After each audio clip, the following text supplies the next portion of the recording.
The franchise recap is on season 28, Rivals 3. Airing May to August 2016, this season saw 28 cast members head to Mexico, then some to Argentina for 14 episodes of Getting Along with Your Enemy for a share of $350K. The evolutions this season include the draw being back, this time between two teams chose by the winning daily couple. They brought back the jungle winner setting the next daily order. Love someone getting to pick the daily order. And then they brought back a team for the first time, non-Redemption House style. Devin and Cheyenne come back into the game because so many people quit and leave. We start the storylines with the cast as usual, starting with the rookie class. Mainly Devin, Nelson, Amanda, and Ashley, the beginnings of the Are You the One 3 class, which is just an amazing cast that gives so much to the world of the challenge. But Devin, Nelson, Amanda, and Ashley, four major figures in challenge history, all rookies here on this season. So that, in and of itself, is a massive win for the franchise on this season.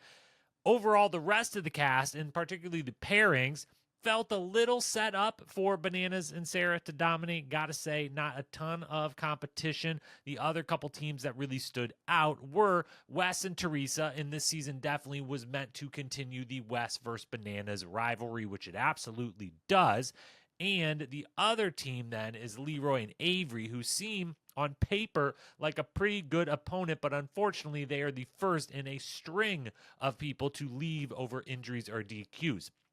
Leroy pinches a nerve in his back and gets sent home. Avery goes with him.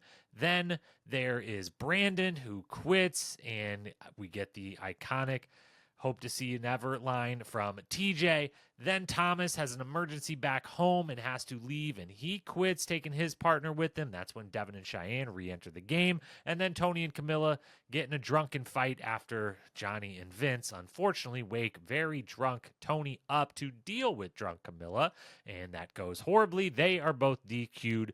4 teams end up leaving the game for injury, family, DQ, one way or the other. An unreal amount.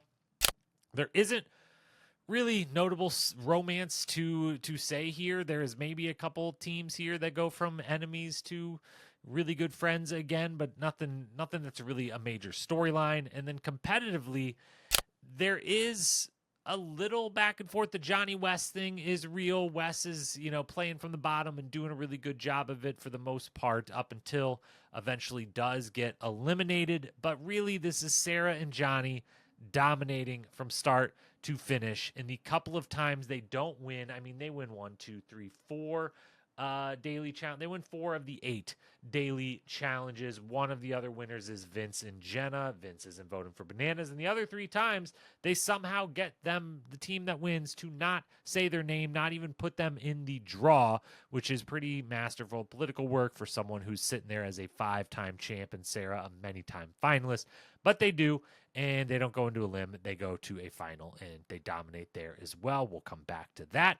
Memorable moments to call out: the Dirty Laundry Daily Challenge, where they grinded on top of massive soap bars and definitely caused some hygienic problems for a few of the people, if not almost all of the people in the cast. Turns out that wasn't the safest thing for them to do, but it was very, very memorable. Some memorable noises being made by some cast members.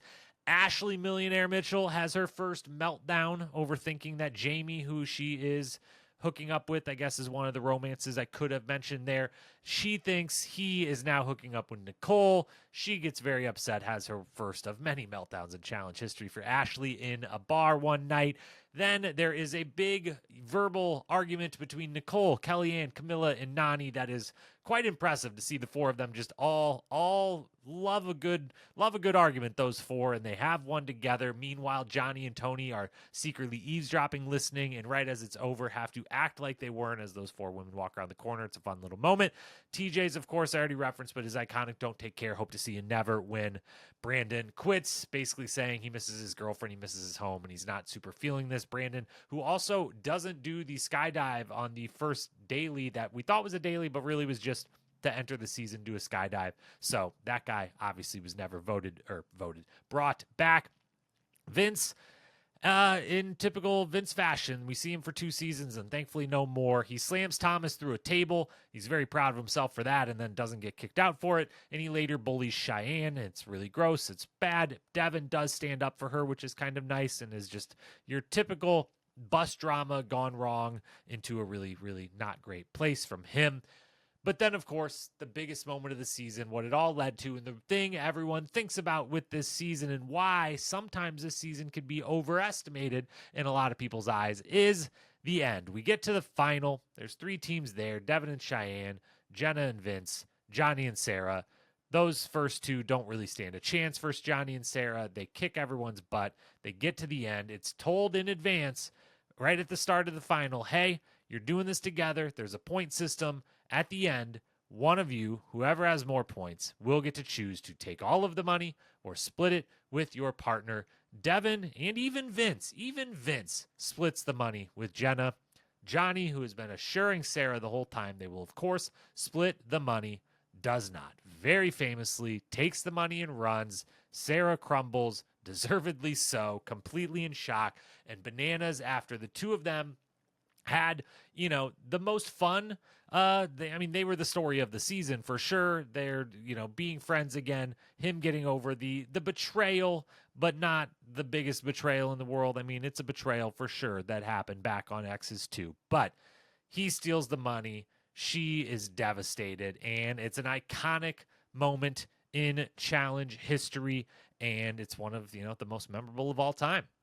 In the end, this season, like I just said, it's really buoyed by that one massive moment that everyone knows, everyone remembers when they were watching it live. The whole thing makes people think like they think of Rivals 3 more than they would as far as how good the rest of the season is, because the rest of the season is mostly just fine. There's a couple little moments here. There's some seeds of some fun stuff. The West Bananas portion of it is fun a little bit, but all in all, other than just being able to look back and say major moment in 4 rookies that would go on to have huge impacts on the franchise, there's a lot left to be desired here. It's fine. It goes in the fine tier. It is getting the grade of a B-.